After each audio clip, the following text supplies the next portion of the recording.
Hello. मैं आपका अपने यूट्यूब चैनल द्रोणा अकेडमी मुरई में एक बार फिर से स्वागत करता हूं। 2-3 दिन वीडियो नहीं आ पाया क्योंकि थोड़ा सा बिजी शेड्यूल होने के कारण हम वीडियो को अपलोड नहीं कर पाए। इस वजह से आज पुनः हम लोगों ने परसेंटेज के 2 वीडियो पढ़ लिए थे, उसके आगे हम लोग अब कंटिन्यू करेंगे।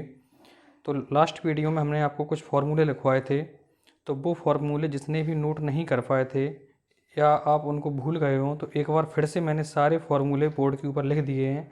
तो उन फार्मूले को आप लोग रिवाइज कर लीजिए या अपनी नोटबुक उठाकर उनको नोट कर लीजिए। हम एक एक करके सारे फार्मूले आपको बता दे रहे हैं, समझिए आप लोग ज़रा। ये घन का आयतन लिखा हुआ है, ये होता है भुजा क्यू। घन का संपूर्ण पृष्ठ होता है 6 इंटू भुजा स्क्वायर। घनाभ का आयतन होता है लंबाई इंटू चौड़ाई इंटू ऊंचाई। वर्ग का क्षेत्रफल भुजा स्क्वायर। आयत का क्षेत्रफल लंबाई इंटू चौड़ाई। त्रिभुज का क्षेत्रफल 1/2 आधार इंटू ऊंचाई। वृत्त की त्रिज्या r होती है। वृत्त की परिधि 2πr होती है। वृत्त का क्षेत्रफल πr² होता है। बेलन का आयतन πr² h होता है। बेलन का संपूर्ण पृष्ठ 2πr ब्रैकेट में h+r होता है। शंकु का आयतन πrl होता है। शंकु का वक्र पृष्ठ πr ब्रैकेट में l+r होता है।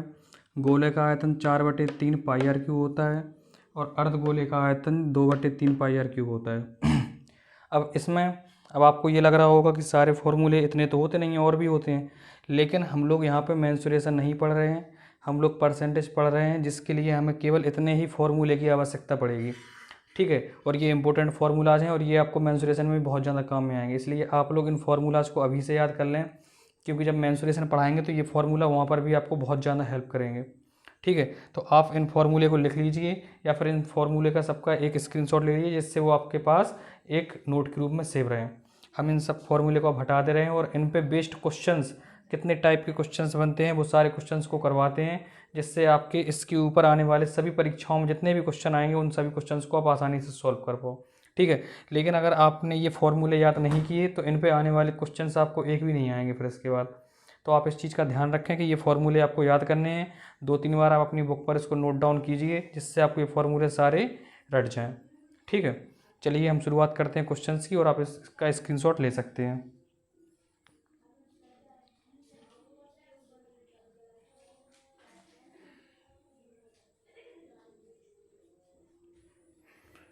चलिए हम लोग अब इसको हटा देते हैं और इसके आगे हम लोग क्वेश्चंस पढ़ना शुरू करते हैं। ओके,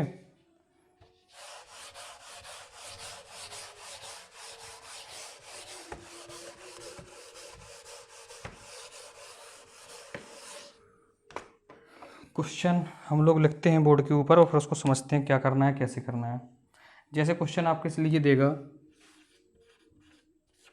क्वेश्चन ये रहा आपके लिए, किसी वर्ग की भुजा में 10% की वृद्धि करने पर उसके क्षेत्रफल में कितने प्रतिशत की वृद्धि हो जाएगी। तो ये क्वेश्चन है आप लोगों के लिए। ठीक है, अब ये क्वेश्चन को हम कैसे करेंगे, क्या करना है, तो जो पिछले 2 वीडियो मैंने आपको पढ़ाए हैं उन्हीं वीडियो को आप लोग एक बार अगर फिर से देखेंगे तो ये क्वेश्चन सारे उसी पर बेस्ड हैं। लेकिन अभी ये देखने से लगेगा कि इसमें तो हमें कुछ समझ में नहीं आ रहा है, तो उसको करने का तरीका हम आपको बताएंगे, लेकिन आपको ये पहले के जो 2 वीडियो हैं उनको अच्छे से देख लेना है, तो ये चीज़ें आपको ज़्यादा अच्छे से समझ में आएंगी, क्योंकि जो भी इसमें तरीका लगना है वो सारे तरीके हम पहले 2 वीडियो में पढ़ा चुके हैं। ठीक है, तो करना कैसे है इसको देखो ज़रा। भुजा में वृद्धि कितनी है, 10%, और जब वृद्धि है तो हम लोग इसके लिए एरो का साइन ऊपर की ओर लगाते हैं। ठीक है, अब 10% की वृद्धि है तो 10% का फ्रैक्शन कितना होगा भैया, 10/100, मतलब 1/10। 1/10 कैसे आया, 10 एकम 10 और 10 100, 1/10 हो जाएगा इसका फ्रैक्शन। अब कैसे लिखेंगे, यहाँ पे लिख देंगे पहले और यहाँ पे लिख देंगे अब। तो जो नीचे वाली इसकी संख्या होती है ये वाली, इसको हम मान लेते हैं कि ये पहले थी, तो पहले ये कितनी थी, 10। अब यहाँ पे ये देखा करो क्या करना है हमें, 10% की वृद्धि है ना, तो वृद्धि कितने की होगी इसमें, ऊपर वाली जो संख्या लिखी है 1 की, तो 10 में 1 की वृद्धि करो तो कितना हो जाएगा 11। तो ये तो वृद्धि आपने कर लिया कि पहले जो संख्या 10 थी वो 10 से बढ़ के कितनी हो गई 11। वृद्धि उसी संख्या की करते हैं जो इसके अंश में लिखी होती है, और हर में जो संख्या लिखी होती है उसको पहले मान लेते हैं, और इसके अंश में जो संख्या होती है उसको अब मान लेते हैं कि अभी इतनी हो चुकी है। अब जरा हमसे पूछा क्या है कि उसके क्षेत्रफल में भैया कितने प्रतिशत की वृद्धि होगी। तो आप एक चीज़ बताओ, अभी हमने आपको बताया था कि क्षेत्रफल होता क्या है वर्ग का, यहाँ देखो जरा, क्षेत्रफल क्या होता है, क्षेत्रफल होता है भुजा स्क्वायर। क्या होता है, भुजा स्क्वायर, वर्ग का क्षेत्रफल। तो वर्ग का क्षेत्रफल भुजा स्क्वायर होता है। तो ये देखो जरा, क्षेत्रफल में भुजा कितनी बार है, 2 बार। क्षेत्रफल में भुजा कितनी बार है, 2 बार। तो अगर 2 बार भुजा है तो एक बार तो हम भुजा को बढ़ा चुके हैं 10 से 11, एक बार फिर से 10 से 11 करेंगे इसको, कितना करेंगे 10 से 11। अब देखो भुजा कितनी बार बढ़ गई, 2 बार, और यहाँ पे भी कितनी बार बढ़ गई, 2 बार। इनका क्या करते हैं फिर हम लोग मल्टीप्लाई कर देते हैं। अब अगर जिस किसी को भी ये समझ में नहीं आ रहा है वो पहले के 2 वीडियो देख ले, सबसे क्लियर हो जाएगा। अब इनका क्या करते हैं मल्टीप्लाई, तो गुणा कर दो, 10 का गुणा 10 में कितना आएगा 100, 11 का गुणा 11 में कितना आएगा 121। अब जो क्षेत्रफल पहले 100 था, 100 से बढ़ के कितना हो गया है 121, तो वृद्धि कितने परसेंट की हुई है यहाँ से 21% की। कितने परसेंट की वृद्धि हुई है 21% की। बस यही इसका आंसर है, ठीक है। इसको आप लोग चाहो तो नोट कर लो या फिर इसका स्क्रीनशॉट ले लो। इसके बाद हम अगला क्वेश्चन बताएं फिर। अब आपको एक चीज़ तो कम से कम समझ में आ रही होगी कि अगर आपने फॉर्मूले याद नहीं किए तो आप ये क्वेश्चन नहीं कर पाओगे। क्यों? क्योंकि आपको यही पता नहीं चलेगा कि हमें भुजा बढ़ानी कितनी बार है। अब इस बार वृद्धि करनी थी तो हमने बढ़ा दिया, कितनी बार 2 बार, क्योंकि ये हमारे क्षेत्रफल में भुजा कितनी बार आती है 2 बार। अब किसी में 3 बार आएगी, किसी में 4 बार आएगा, तो उसके लिए आपको ये सारी चीज़ें याद होनी चाहिए जितने भी फॉर्मूले हमने आपको लिखवाए थे, ठीक है। अब आप इसको एक बार नोट कर लो और इसके बाद हम लोग अगला क्वेश्चन करते हैं, ठीक है। हटा देते हैं इसको।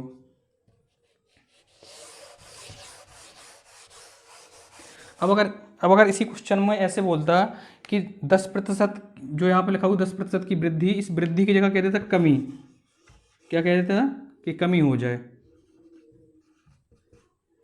10% की कमी हो जाए, तो आप कैसे करते इस क्वेश्चन को, यही पूछता कमी करने पर उसके क्षेत्रफल में कितने प्रतिशत की कमी हो जाएगी। अब वृद्धि नहीं, अब कमी पूछेगा यहाँ पर, ठीक है। तो करना वही सेम है, परसेंटेज कितना है 10%, तो 10% का हम अभी फ्रैक्शन लिखें 10/100, फिर काट देंगे तो 1/10, ठीक है। 10 से काट देंगे, 10 एकम 10, 10 धाम 100। अब क्षेत्रफल होता क्या है वर्ग का, भुजा स्क्वायर। क्या होता है भुजा स्क्वायर। तो क्षेत्रफल में भुजा कितनी बार है 2 बार है, क्षेत्रफल में भुजा कितनी बार है 2 बार है। तो भुजा के साथ हमें जो भी करना है, बढ़ाना या घटाना, वो कितनी बार करेंगे 2 बार। तो कैसे करेंगे, यहाँ लिख देंगे पहले और यहाँ लिख देंगे अब। तो नीचे जो संख्या लिखी होती है उसको पहले मान लेते हैं। तो पहले वो भुजा कितनी थी 10, लेकिन इस बार देखो हमें क्या करना है, कमी करनी है। अब अगर कमी करनी है तो कमी करेंगे कितने की, जो संख्या ऊपर लिखी होती है वही कमी या वृद्धि वही करनी होती है। पहले वाले क्वेश्चन में वृद्धि थी तो 10 में ये 1 जोड़ के यहाँ पर 11 लिखा था। इस वाले क्वेश्चन में कमी है तो 10 में से 1 कम करके कितना लिख देंगे यहाँ पर 9। तो एक बार 10 से 9 हो गई भुजा। अब भुजा करनी कितनी बार है 2 बार, तो एक बार फिर से कितनी हो जाएगी 10 से 9। इनका क्या करते हैं आपस में मल्टीप्लाई करा देते हैं। तो 10 का गुणा 10 में करो कितना हो जाएगा 100, 9 का गुणा 9 में करो कितना हो जाएगा 81। अब जो क्षेत्रफल 100 था वो घट के कितना रह गया 81 रह गया। तो कमी कितने की आ गई यहाँ से 19% की, ठीक है। सबको समझ में आ रहा है, ठीक है। इसको और 2-3 तरीके से कर सकते हैं, अभी बताते हैं कैसे करते हैं, लेकिन ये तरीका सबसे ज़्यादा कारगर है। आप लोग इस तरीके को ही याद रखें और इसको आसानी से भी कर सकते हैं। सबसे सरल तरीका है ये करने का। बाकी जो भी तरीके हैं वो हम सारे आपको बता दे रहे हैं। हमने पहले वाले वीडियोज में भी इसके तरीके करने के लिए बताया है, 4-5 तरीके से करना बताया है, और इसमें भी फिर से बता दे रहे हैं जिससे आपको चीज़ें फिर से रिकॉल हो जाएँ, ठीक है। अब आप इसको लिख लीजिए एक बार और हम इसको हम हटा दें। फिर इसके बाद देखो जरा सेकेंड टाइप से और कैसे कर सकते हैं।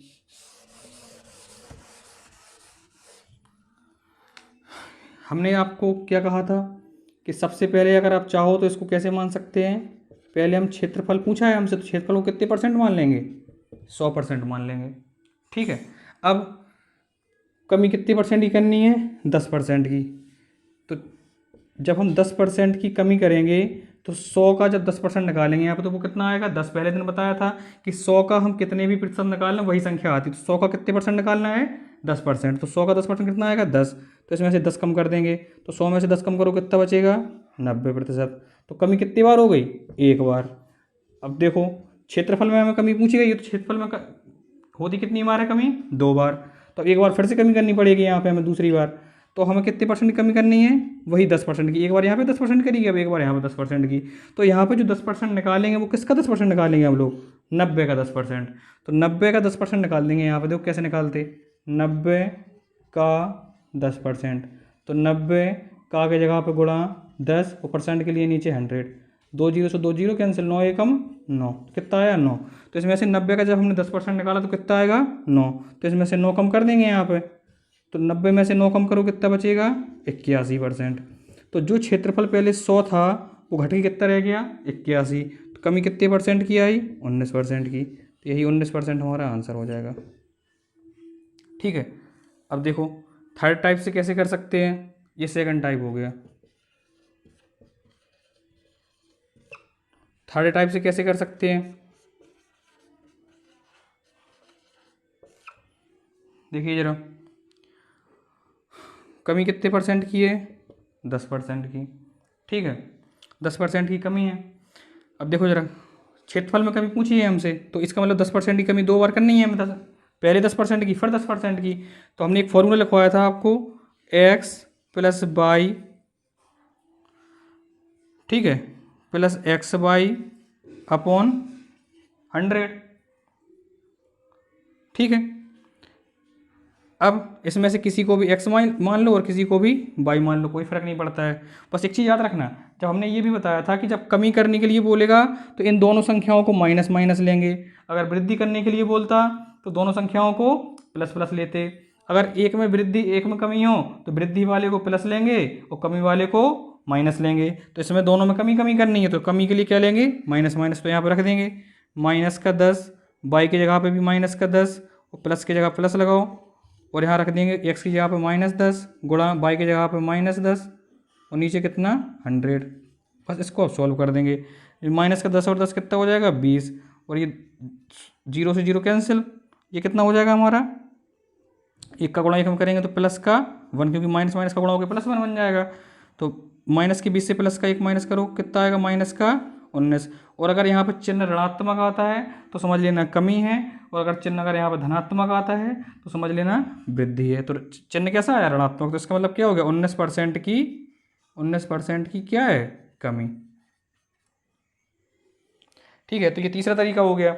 इसका एक तरीका और किताबों में दिया जाता है, हम चाहो आप लोग चाहो तो उसको हम बता दें, ठीक है, और अगर ना चाहो तो उसको कोई जान इतना ज़रूरी नहीं है, लेकिन किताबों में लगा रहता है, तो चलो देख लेते हैं एक बार, सबके मन में कुछ क्वेश्चन ना रहे कि ये ऐसे भी लग सकता है। ठीक है, इसको हम हटा दे रहे हैं और बाकी आप लोग इसका स्क्रीनशॉट ले लो जिससे आपको ये चीज़ें क्लियर रहें।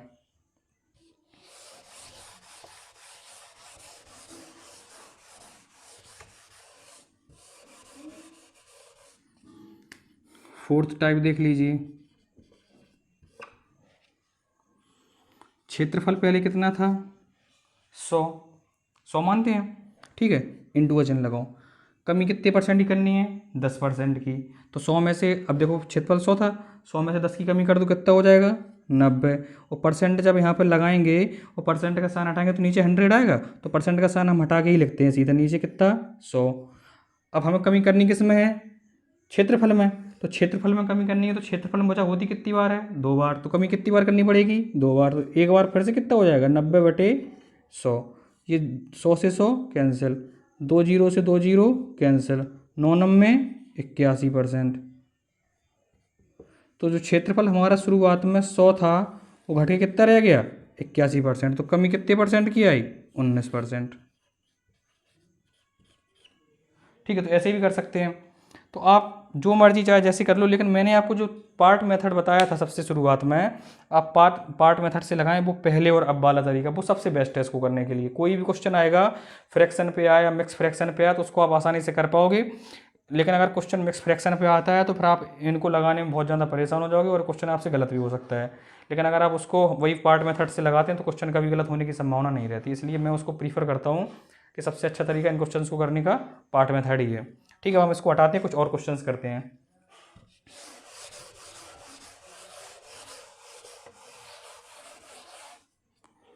देखते हैं, किसी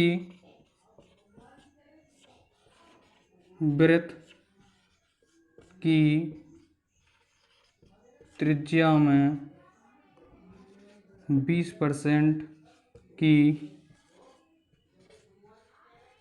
वृद्धि करने पर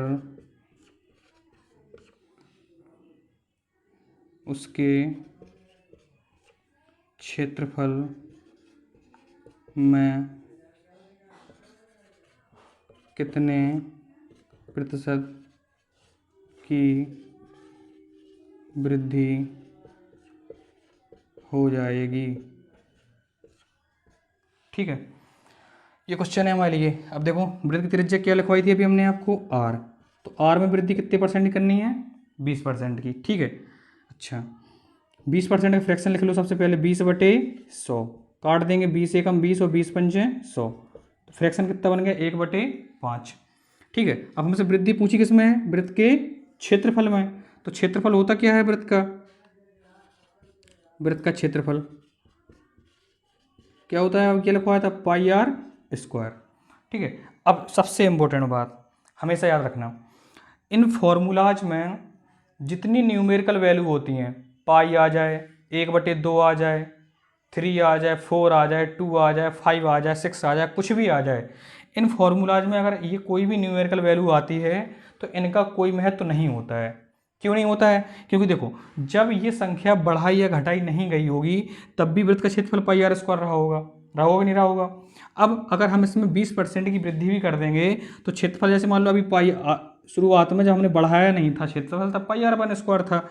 अब अगर हम नया क्षेत्रफल हम बोलें वृत्त का बढ़ाने के बाद नया क्षेत्रफल, तो क्या हो जाएगा, πr²। तो आर क्या है, आर तो चेंज हो रही है, R1 से R2 हो रहा है, लेकिन क्या यहाँ पाई में कोई वृद्धि हुई है, क्या कमी हुई है, नहीं, पाई तो सेम ही है दोनों जगह पर। तो ये पाई से ये पाई क्या हो जाता है, कैंसिल हो जाता है। इसलिए न्यूमेरिकल वैल्यूज अगर कोई भी हमारी फॉर्मूले में आती है तो इन क्वेश्चंस में उसका कोई महत्व नहीं होता है, तो आप उसको अपने हिसाब से ही हटा दिया करें। ठीक है, अब हम इसको थोड़ा हटाते हैं। अब क्या करेंगे, ठीक है, तो वृत्त का क्षेत्रफल क्या होता है, πr²। तो अब इसमें पाई तो हट जानी है, तो पाई को हटा दिया। आर में वृद्धि कितनी बार है, 2 बार, हमें वृद्धि करनी है ना, तो आर कितनी बार है क्षेत्रफल में, 2 बार। तो हम यहाँ पे लिखेंगे पहले, अब हमने क्या कहा था, जो फ्रैक्शन में नीचे वाली संख्या होगी उसको हम पहले वाली मान लेंगे, तो पहले वो कितनी थी, 5। अब करनी क्या है हमें इसमें, वृद्धि।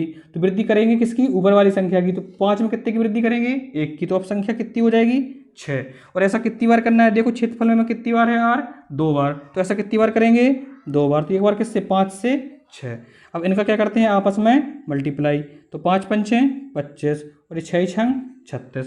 तो इसका मतलब ये है जो क्षेत्रफल पहले 25 था अब वो बढ़ के कितना हो गया है, 36 हो गया है। तो 25 से बढ़ के अगर 36 हुआ है तो वृद्धि कितने की हुई है, 11 की। अब ये 11% की वृद्धि नहीं हुई है क्योंकि ये 100 से नहीं बढ़ रहा है, ये कहाँ से बढ़ रहा है, 25 से। अगर ये 100 से बढ़ रहा होता तो हम डायरेक्ट कह देते कि 11% की वृद्धि है, लेकिन ये 100 से नहीं बढ़ रहा, कहाँ से बढ़ रहा, 25 से। तो 25 से कितना हुआ, 36। वृद्धि कितने की हुई, 11 की। अब जो 11 की वृद्धि हुई है वो कहाँ से हुई है, 25 से। तो ये वाली संख्या को नीचे रखना पड़ेगा यहाँ पर, 11/25 फ्रैक्शन बन गया। अब परसेंटेज बनाने के लिए गुणा 100, 25 चौके 100, 11 चौके 44%। तो 44% की वृद्धि हो जाएगी इसके क्षेत्रफल में।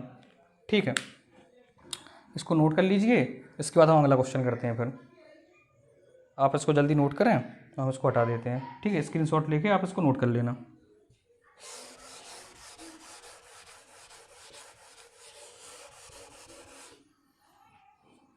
अब देखो क्षेत्रफल की जगह अगर इसी क्वेश्चन में पूछ ले उसके परिधि में कितने प्रतिशत की वृद्धि हो जाएगी, क्वेश्चन ये आ जाए अगर आपके पास। ठीक है, तो देखते हैं आर कितने परसेंट, 20%। 20% का मतलब 1/5। ठीक है, अब वृद्धि किस में पूछी है, परिधि में। तो परिधि होती क्या है, परिधि होती है 2πr। ठीक है, अब देखो न्यूमेरिकल वैल्यूज कौन कौन सी हैं, 2 एक न्यूमेरिकल वैल्यूज है, इसको हटा देंगे। पाई एक न्यूमेरिकल वैल्यू है, इसको भी हटा देंगे। वृद्धि किस में करेंगे, आर में। आर है कितनी बार, 1 बार। तो अब वृद्धि सिर्फ 1 बार करनी है, तो कैसे करेंगे देखो जरा, यहां पर लिख देंगे कितना, पहले, और यहां पर लिख देंगे अब ठीक है, तो संख्या पहले कितनी थी 5, ठीक है। अब वृद्धि 1 की कर देंगे इसमें तो कितनी हो जाएगी 6, तो 5 से बढ़ के 6 हो रही है। तो यहाँ पे देखो जरा वृद्धि एक ही बार करनी है ना आप, तो क्योंकि यहाँ पे एक ही बार आया है, तो 5 से बढ़ के 6 हुई है, तो वृद्धि कितनी की हुई 1 की। कहाँ से 5 से गुणा 100, 5 से काट देंगे कितने परसेंट 20%। तो चूंकि इसमें r एक ही बार था, इसलिए जो वृद्धि पहले 20% की त्रिज्या में हो रही थी वही वृद्धि परिधि में भी कितने परसेंट की होगी 20% की। समझ में आ रहा है ना। चलिए अब ठीक है, इसको नोट कर लो और इसके बाद हम अगला क्वेश्चन करते हैं। थोड़ा इसी के ऊपर एक और क्वेश्चन हमारे दिमाग में आया, उसको फिर से दोबारा करते हैं, ठीक है। इसको हटा दें।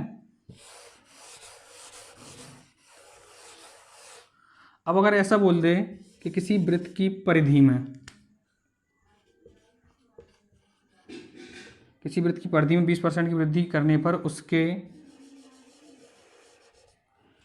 क्षेत्रफल में कितने प्रतिशत की वृद्धि हो जाएगी। अब देखो वृत्त की परिधि में 20% की वृद्धि करनी है, तो क्या करेंगे, परिधि होती क्या है 2πr, वृद्धि कितनी परसेंट की है 20% की वृद्धि है, तो ऊपर की ओर से।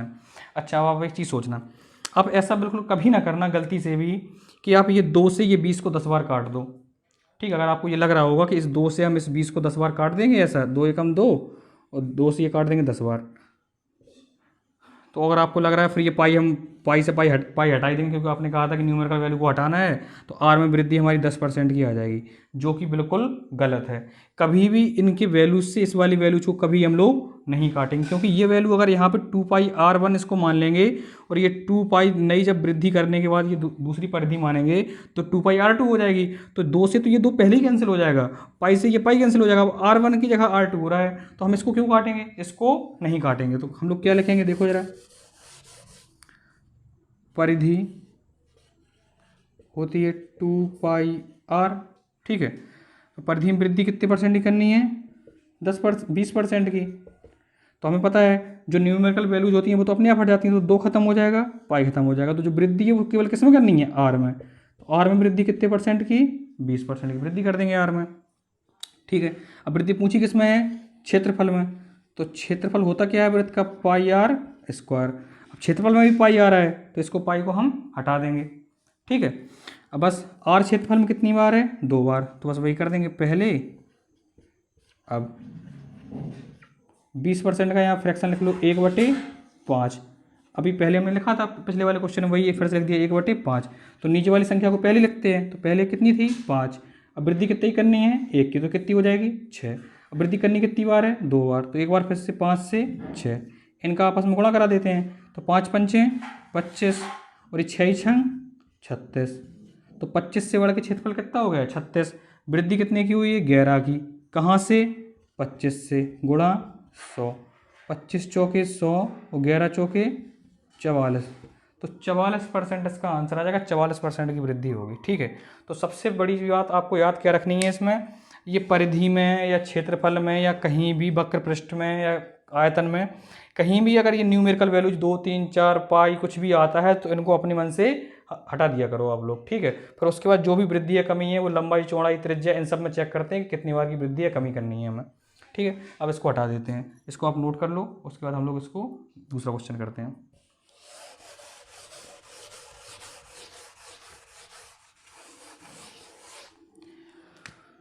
देखिए किसी त्रिभुज के आधार में 10% की वृद्धि तथा ऊंचाई में 20% की कमी करने पर त्रिभुज के क्षेत्रफल पर क्या प्रभाव पड़ेगा, ठीक है। ये क्वेश्चन है, कैसे करेंगे, तो त्रिभुज का क्षेत्रफल होता क्या है, पहले तो आधार पहले ये लिख लो, आधार में वृद्धि कितनी है 10%, क्या वृद्धि है तो 10%, और वृद्धि है तो कहाँ की साइन ऊपर कहाँ की ओर एरो का साइन, ऊपर की ओर। और हमारी ऊंचाई में क्या है, 20% की कमी है, तो एरो कहाँ की ओर, नीचे की ओर। ठीक है, तो 10% का फ्रैक्शन कितना होता है, 1/10, और 20% का फ्रैक्शन 1/5। ओके, अब कैसे करेंगे, तो क्षेत्रफल होता क्या है भैया हमारा, त्रिभुज का क्षेत्रफल 1/2 आधार इंटू ऊंचाई, यही होता है। तो मैंने क्या कहा था कि जितनी भी न्यूमेरिकल वैल्यूज आएंगी, जो आपको निकालना है, क्षेत्रफल निकालना है, क्षेत्रफल में वृद्धि निकालनी है, या हमें वक्र पृष्ठ में वृद्धि निकालनी है, या हमें आयतन में वृद्धि या कमी निकालनी है, कुछ भी करना है, कमी या वृद्धि जो भी निकालना है, तो इनमें जो न्यूमेरिकल वैल्यूज आती हैं उनको हम क्या मान लेते हैं कि वो नहीं है, मतलब उन्हें हम हटा देते हैं। क्यों, क्योंकि वो कैंसिल हो जाती हैं। अच्छा, अब इसमें आधार कितनी बार है, एक बार, ऊंचाई कितनी बार है, एक बार, तो जो भी बढ़ाना है या घटाना है वो कितनी कितनी बार, एक एक बार। तो देखो ज़रा यहाँ पर लिखते हैं हम लोग, पहले और अब। ठीक है, आधार कितना था पहले, 10, तो आधार में देखो साइन ऊपर की ओर है एरो का, इसका मतलब वृद्धि करनी है, तो 10 में वृद्धि कितनी करेंगे, 1 की। तो अब आधार कितना हो जाएगा हमारा, 10 में 1 जोड़ो 11। ऊंचाई देखो, ऊंचाई पहले कितनी थी, 5, तो ऊंचाई में क्या करनी है, कमी कितने की, 1 की, तो ऊंचाई कितनी रह जाएगी अब, 4। इनका आपस में मल्टीप्लाई, 10 पंचे 50, 11 चौके 44। अब देखो जो क्षेत्रफल पूछा गया, हाँ, जो क्षेत्रफल पहले 50 था वो घट के कितना रह गया, 44, तो कमी कितने की आ गई, 6 की। तो ये 6% की कमी नहीं हुई है अभी, क्योंकि ये 50 से घट रहा है, 44 हो रहा है। अगर ये 100 से घट रहा होता, 100 से घट के कोई संख्या बढ़ती है घटती है, तो कमी या वृद्धि वही हो जाती है। लेकिन यहाँ पे कहाँ से हो रहा है, 50 से, तो 50 से 44 कितना कम है, 6, तो 6 की कमी हुई है। 6 की तो कमी हुई है, लेकिन 6 की कमी हुई कहाँ से है, 50 से, तो 6/50, और परसेंटेज बनाने के लिए गुणा 100, 50 दूनी 100, 6 दूनी तो 12, तो 12% की क्या हुई है, 50 से 44 हुआ था, तो 12% की क्या हुई है, कमी।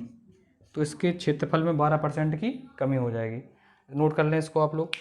ठीक है, इसके बाद हम लोग आगे पढ़ते हैं। ठीक है, इसको हम हटा देते हैं, आप इसको स्क्रीन अपना पॉज करके स्क्रीनशॉट ले लें और उसको नोट कर लेना।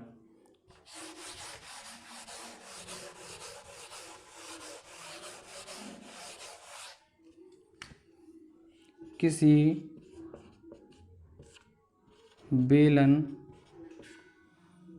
की त्रिज्या में 10% की कमी करने पर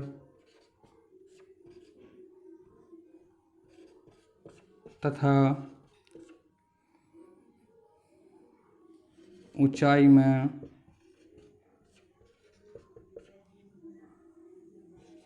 20% की वृद्धि करने पर बेलन के आयतन पर क्या प्रभाव पड़ेगा। ठीक है, ये है क्वेश्चन हमारे सामने। तो कैसे करेंगे इस क्वेश्चन को, सबसे पहले देखो त्रिज्या में 10% की कमी है, तो त्रिज्या का मतलब क्या होता है, आर, तो आर में कितने परसेंट की, 10% की कमी है, तो तीर नीचे की ओर। और ऊंचाई को क्या लिखते हैं हम लोग, एच, तो एच में कितने 20% की वृद्धि है, तो 20% वृद्धि के लिए साइन कहाँ की ओर, ऊपर की ओर। तो 10% का फ्रैक्शन अभी लिखा था 1/10, 20% का फ्रैक्शन 1/5। अब वृद्धि या कमी हमसे पूछे क्या है, पर आयतन पर क्या प्रभाव पड़ेगा, तो किस पे प्रभाव देखना है, आयतन पर। तो हमारा बेलन का आयतन होता क्या है, आयतन, बेलन का आयतन क्या होता है, πr²h, यही होता ना। तो देखो इसमें क्या आ गया, न्यूमेरिकल वैल्यू क्या है, पाई, तो पाई को हम लोग क्या कर देंगे, हटा देंगे। अब देखो क्या बचा, r²h, तो इसमें आयतन में r कितनी बार है, 2 बार, तो इसका मतलब r में जो वृद्धि या कमी करनी है वो कितनी बार करेंगे, 2 बार। और इसमें h कितनी बार है, 1 बार, तो h की वृद्धि या कमी 1 बार। तो कैसे लिखेंगे, यहाँ पर लिख लेंगे पहले अब। ठीक है, देखो जरा आर में क्या करनी है, एरो नीचे की ओर है, तो r में कमी करनी है, तो त्रिज्या पहले जो नीचे वाली संख्या है उसको पहले मानते हैं, तो पहले त्रिज्या कितनी थी 10, उसमें कमी कितनी की करनी है 1 की, तो त्रिज्या कितनी रह जाएगी अब 9, और त्रिज्या में कमी करनी कितनी बार है 2 बार, तो एक बार फिर से कितनी रह जाएगी 10 से 9, तो त्रिज्या की कमी कर ली हमने। अब किस पे आएंगे ऊंचाई पे, तो ऊंचाई में हमें क्या करनी है वृद्धि करनी है, तो वृद्धि करनी कितने की है 20%, 20% मतलब 1/5, तो ऊंचाई पहले थी कितनी है हमारी 5, तो इसमें वृद्धि करनी है, कितने की वृद्धि होगी 1 की, तो 5 से कितनी हो जाएगी 6, तो इनका आपस में मल्टीप्लाई करा लो सबका, 10 का गुणा 10 में करेंगे 100, 100 का गुणा 5 में करो 500, तो ये आयतन 500 हो गया पहले वाला।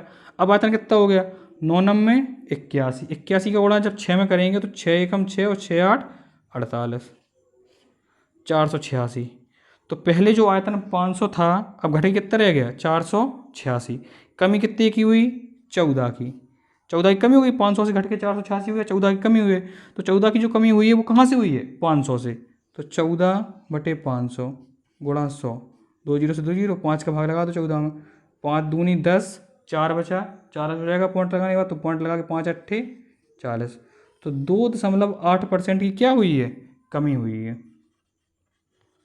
अब कमी वृद्धि कैसे पता चलेगी हमें, जो आयतन पहले 500 था वो घट के कितना रह गया 486, अब अगर यहाँ पे ये अब 486 रह गया तो इसका मतलब कितना 500 से घट के हो रहा है ना 486, तो इसका मतलब कमी है, अगर 500 से ज़्यादा हो जाता है यहाँ पे अब तो इसका मतलब वृद्धि हो जाती, तो इसका आंसर कितना जाएगा 2.8% की कमी। तो ऐसे करना है इन क्वेश्चंस को। तो सबसे पहले अब देखो आपको खुद समझ में आ गया होगा कि इन क्वेश्चंस को करने के लिए आपको सबसे ज़्यादा जरूरी क्या है, ये सारे फार्मूलाज। अगर आपको ये फार्मूलाज याद नहीं होंगे तो आप कैसे पता चलाओगे कि आर में कितने आर बड़ा, भाई अगर आपको ये तो पता है कि आर 10% कम करना है, तो ये कैसे पता चलेगा कि वो कितनी बार कम करना है। इसमें आर देखो कितनी बार है 2 बार, एच को कितनी बार करना है 1 बार, तो ये तो पता तभी चलेगा ना जब आपको ये सारे फार्मूलाज याद होंगे। ठीक है, तो आज की क्लास को हम लोग इतना ही रहने देते हैं, बाकी इसके आगे की परसेंटेज के जो भी क्वेश्चन आएंगे वो अगले हम लोग नेक्स्ट वीडियो में पढ़ेंगे। और आप लोग इन वीडियोज़ को एक बार फिर से देखें, जो भी आपसे गलतियां हो रही हैं उन गलतियों को सुधारें, प्रॉपर नोट्स बनाएं। और ये आपसे हमारा कुछ भी कह सकते हैं कि हमारा इतना विश्वास है कि कोई भी क्वेश्चन आपके पेपर में जो टेट में या सुपर टेट में, सी टेट में, रेलवे में, एसएससी में या पुलिस एसआई कुछ में किसी में भी कोई भी क्वेश्चन होगा, अगर परसेंटेज से कोई क्वेश्चन आएगा तो हम लोगों से वो क्वेश्चन 100% नहीं बचेगा, हम लोग उस क्वेश्चन को आसानी से कर पाएंगे। ठीक है, तो उसके लिए आपको करना क्या होगा, उसके लिए आप लोगों को प्रॉपर नोट्स बनाने होंगे सारे। ठीक है, और रही बात वीडियोज़ की कि वीडियोज़ में गैप हो गया तो वो इस वजह से हो गया कि थोड़ा सा हमारी तबीयत अस्वस्थ थी तो हम इस वजह से वीडियो नहीं बना पाए। ठीक है, लेकिन अब से आपके पास रेगुलर वीडियो पहुँचेगा और आप इस चीज़ से सुनिश्चित रहें कि आपको वीडियो मिलेगा कि नहीं मिलेगा। आपको वीडियो निश्चित रूप से मिलेगा और डेली आप लोग अच्छे से पढ़ाई करें जब तक लॉकडाउन नहीं खुलता है। ठीक है, लॉकडाउन खुलने के बाद भी हम लोग ऑनलाइन यूट्यूब पे पढ़ते रहेंगे। ऑफलाइन क्लासेस तो चलती हैं, तो ऑफलाइन क्लासेस चलती रहेंगी अपनी जगह पर, लेकिन हम लोग अब परमानेंट यूट्यूब पे हम लोग पढ़ेंगे, क्योंकि जिन भी बच्चों का कुछ भी छूट भी जाता है तो हम लोग यूट्यूब के माध्यम से उसको कवर कर लेंगे। ठीक है, बाकी कल फिर मिलते हैं। Goodbye, Tata.